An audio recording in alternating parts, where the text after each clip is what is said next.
What's going on, Spurs family? Welcome to some Spurs Talk with the Hanu. I hope everybody's enjoying their weekend. So, for this video, I'm going to be talking about the side of the ball, which I think you already know which side of the ball, that if we improve, I'm hoping we improve. I think we're going to improve. But will we improve significantly? Because if we improve significantly, I believe we can reach our ceiling. I think our ceiling could be a play-in position. Now, I remind you, these are predictions, so you know I could be wrong, but my prediction is our ceiling this year is a play-in. In order to reach that ceiling, we need significant improvement on this side of the basketball that I'm going to be talking about. But also, I'm going to be talking about a couple of things that Jeremy Sochan said in his interview in Poland that I believe that kind of caught my eye. So let's jump into it. So last year, first of all, make sure y'all like, comment, subscribe, and share the video. Share the love. Share the love. But also, so let's jump into it. So last year we were dead last in defensive rating as a team. We just wasn't really good defensively. I mean, if you can watch the games, you can see how people was just getting by our defenders with ease. Jakob Pertl got in a lot of foul trouble when he was here because of that. Because I felt sorry for the guy. Every time he turned around, was the guy in his face. So that area we definitely need improvement on. I seen we gave up a lot of wide open shots last year. The defense just wasn't there. We have a lot of individual players who is capable of playing great defense, but the game is based off team defense. You can have the best defender in the world, but if your teammates not rotating or they not fighting over the screen, man, you can build the greatest defender ever. 99 overall rating. He's doing his job, but if the other players ain't rotating, getting to the positions that they supposed to be in, fighting over screens and stuff like that, then it's pointless. Your team going to suck defensively. So I believe if we can slice that in half, if we play more together on defense and we can slice that in half, I'm not expecting for us to just jump to top 10. If we jump to a top 10 defensive rating team, I will be surprised. I'll be super surprised. But if we can just get slice that number in half to where we can be mid-table, 16th in defensive rating, 15th in defensive rating, I believe that's going to help us put more wins in more W's in the win column, and also help us push for that play-in position, or maybe a late seed, maybe an 8th seed. But it depends on how well we play together on defense. And so that's something that I'm going to be looking forward to this year, to see how well we playing defensively as a team. So let's get into the Sochan interview. It was more like a Q&A. And I'm just going to put what kind of stuck out to me that I want to react to. So some of the things I'm going to put on the screen that y'all can read, and others I'm going to have to read because I couldn't really fit it in. So one of the things he was asked was, what is his impressions of Wembanyama? And as you can see his response, the thing that sticks out to me in this response is that he thinks he's mature for his age, which is, as you've seen with the John Morant situation. It's really, really good to have to draft a player that has the right mindset. He doesn't get distracted, which means he's focused on his craft. That's good. That's good, and that's great insight information. That's Sochan is sharing with us. He wants it. He's hungry. We already knew that from once he got drafted. He was talking about he want to win a title, so he's hungry. That's a good thing to have, good mindset to have. But also, what Sochan said is he wants to play as a team. He wants to win as a team, win together. That's Spurs basketball. When you draft a player that wants to play as a team and has the win together mindset, that's a player that's not really focused on his individual stats.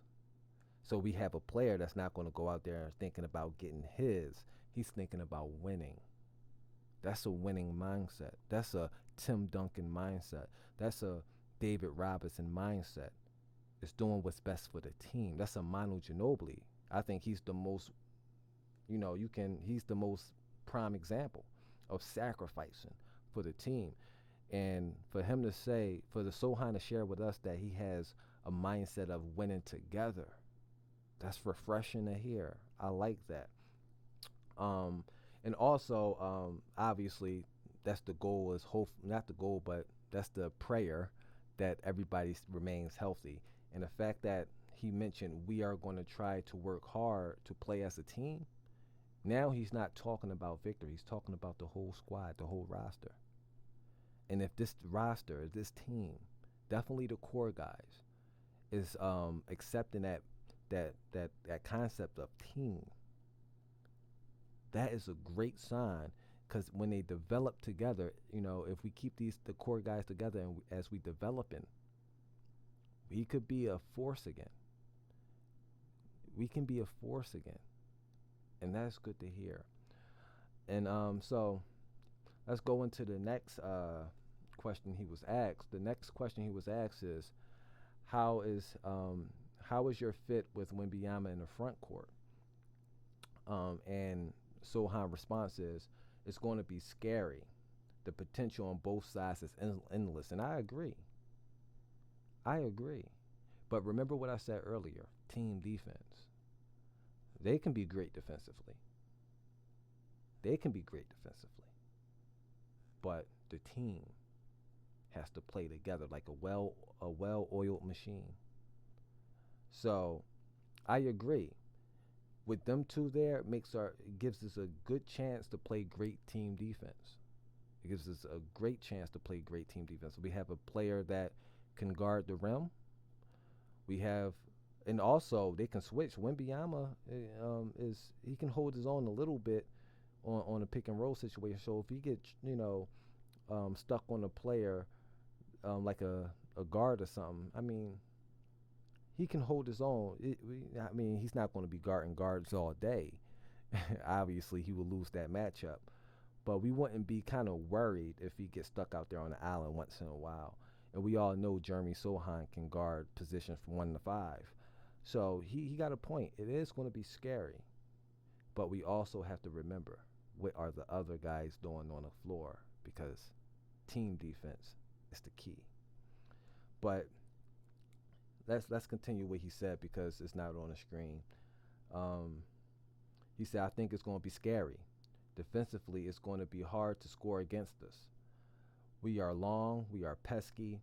Offensively, I'm going to be able to find him, and I think the beautiful thing about it is whoever gets the board can just push it.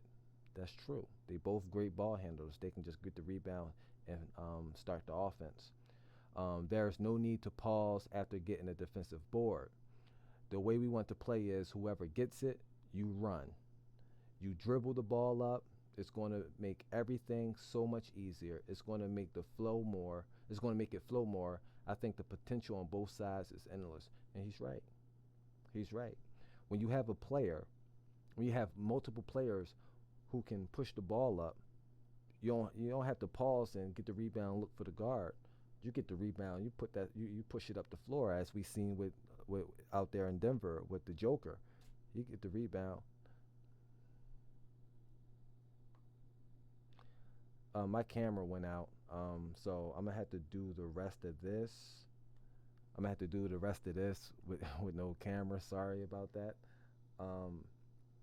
But yeah, so that's an interesting take, and I like that take. Let's go to the next one. His one-handed free throw. I don't mind it as long as it's going in, but the only thing alarming about it is, it's like, should be working on a more conventional shooting motion when you at the free throw line. Shooting like this your whole career, I get it. Some people will say that free throw shooting is, mental. So whatever gives you that mental edge, you go out there and do it as long as the ball going in the basket.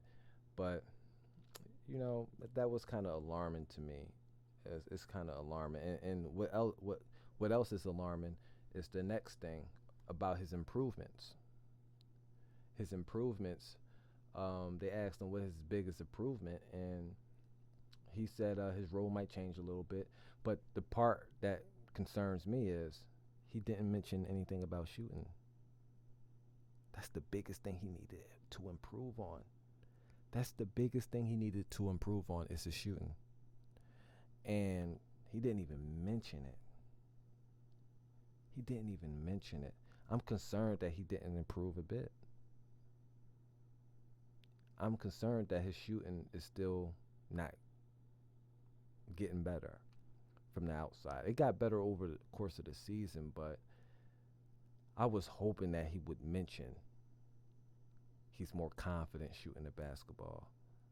He's more fluent shooting the basketball. He feels that his improvement with shooting is leaps and bounds than what it was last year coming into the start of the season. But I have no problem with anything else he said. It's just the fact that he left out shooting. And I hope that's because he was talking about the biggest improvement and not just improvements overall. But it would have been good to see him mention that, my shooting had got way better. But he didn't even mention shooting. So that's my reaction to the latest on Spurs Talk. I'm sorry that my camera went out, but again, I hope everybody enjoyed the rest of the week, and see y'all next week on Spurs Talk with Tahanu. Peace and blessings.